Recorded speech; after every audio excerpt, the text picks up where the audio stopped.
وما آفا اللہ علی رسولہ منہم فما اوجفتم علیہ من خیل ولا رکاب۔ اور جو مال، جو غنیمت اللہ جل مجد الکریم نے اپنے رسول کی طرف لوٹائی،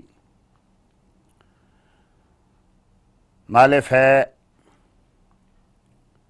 ایسے مال کو کہتے ہیں کہ جو بغیر کسی جنگ کے حاصل ہو جائے، جنگ کر کے حاصل ہو تو اس کو مال غنیمت کہتے ہیں، اور جو بغیر جنگ کے کسی وجہ سے حاصل ہو جائے تو اس کو مال فے کہتے ہیں۔ اور فے جو ہے فا افا کا کلمہ جو ہے، اس کا معنی ہوتا ہے کسی چیز کو لٹا دینا۔ تو لٹا دینے سے مراد یعنی یہ بنی نذیر جو یہودیوں کا ایک قبیلہ تھا مدینہ شریف میں، جب انہوں نے عہد شکنی کی تو اس کی پاداش میں مدینہ شریف چھوڑ کے وہ خیبر وغیرہ کی طرف چلے گئے، اور حضور صلی اللہ تعالی وسلم نے ان کو اجازت دے دی۔ فرمایا اسلحہ کے سوا جو سامان وہ اپنے اونٹوں پہ لاد سکتے ہیں لے جائیں۔ اس کے بعد جو کچھ بچ گیا وہ مسلمانوں کا تھا، ان کے باغات مکانات جیسا پیچھے گزرا انہوں نے خود اپنے ہاتھوں سے گرا دیے، اور جو بچ گئے وہ مسلمانوں کے لیے۔ تو فرمایا کہ وہ جو مال اللہ جل مجد الکریم نے علی رسول ہی اپنے رسول صلی اللہ علیہ وسلم کو لٹایا، لٹانے کا تو مطلب یہ ہوتا ہے کہ کوئی چیز گئی ہوئی واپس لینا، تو یہ تو یہودیوں کا مال تھا۔ تو یہ لفظ جو ہے مفسرین نے لکھا کہ یہ لفظ لانے کا مطلب یہ ہے کہ رب کریم یہ بتانا چاہتا ہے کہ اصل میں جو کچھ ہے وہ اللہ اور اللہ کے رسول کا ہے، جیسا کہ حدیث شریف میں الارض للہ ولرسولہ، اللہ کا مالک اللہ اور اللہ زمین کا مالک اللہ اور اللہ کا رسول ہے۔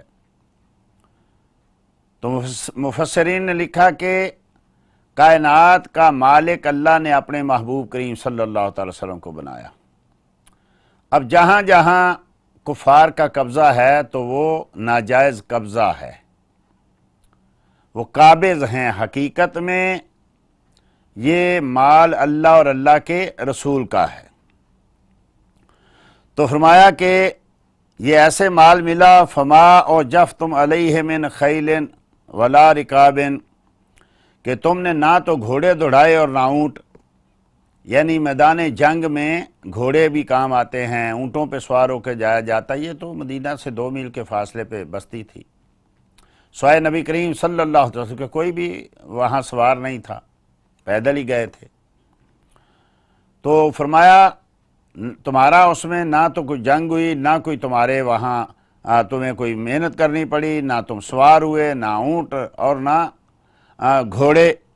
تو اس لیے یہ محض مال جو ہے یہ اللہ کے رسول صلی اللہ تعالی وسلم کا ہے۔ مال غنیمت میں 5 حصے کیے جاتے ہیں، 4 حصے جو ہیں مال غنیمت میں تقسیم ہوتے ہیں، اور 5واں حصہ اللہ کے حبیب کریم صلی اللہ تعالی وسلم کے لیے کہ وہ جہاں چاہیں استعمال کریں۔ لیکن مال فے ایسا نہیں ہے، اس کے حصے نہیں ہیں، یہ صرف اور صرف محبوب کریم صلی اللہ تعالی علیہ وسلم کی ملکیت میں ہے۔ ولیکن اللہ یسلط رسلہ علی من یشاء، اللہ تعالیٰ تسلط بخشتا ہے اپنے رسولوں کو جس پر چاہتا ہے۔ اللہ جل مجد الکریم اپنے رسولوں کو جس پہ چاہتا ہے ان پہ مسلط کر دیتا ہے۔ تو یہ مال فے اور یہودیوں کی وہ جگہیں اور ان کے گھر، ان کے باغات، ان کی زمینوں پہ اللہ نے اپنے حبیب کو مسلط کر دیا، قابض تھے وہ، ان کا قبضہ بھی چلا گیا، اور حبیب کریم صلی اللہ تعالی علیہ وسلم جو ہیں وہ اس پر مسلط ہو گئے رب کی طرف سے۔ واللہ علی کل شیء قدیر، اور اللہ تعالیٰ ہر شے پہ قادر ہے جس کو چاہے قادر، جس کو چاہے مسلط فرمائے، جس کو چاہے بے دخل فرما دے۔ ما آفا اللہ علی رسول ہی، اور جو مال غنیمت یا مال فے لوٹا دیا اللہ جل مجد الکریم نے اپنے رسول کے لیے، اپنے رسول کی طرف، من اہل القرى،